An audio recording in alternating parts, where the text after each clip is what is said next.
Hoje trazendo mais um vídeo pra vocês, dessa vez o Pedro Maia.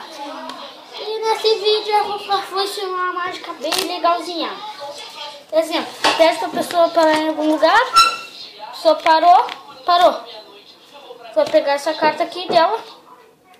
Peraí. Vamos de novo que eu errei. Vamos de novo. Parou. É um K a carta dela. Pegar esse K, botar aqui no meio e botar aqui, ó.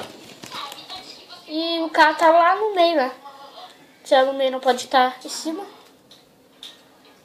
não pode estar embaixo. Então no estalo de dedo a carta sobe. É legal, vou ensinar. É muito simples e fácil.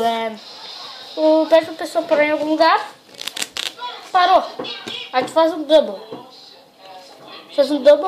Botou aqui em cima, botar aqui no meio e bota aqui. Aí pra mostrar que não tá em cima, tu faz outro double. Um double. Sim, eu sou meio ruim nos double. Aí tu faz assim, amostra, aí com o estalo de dedo sobe.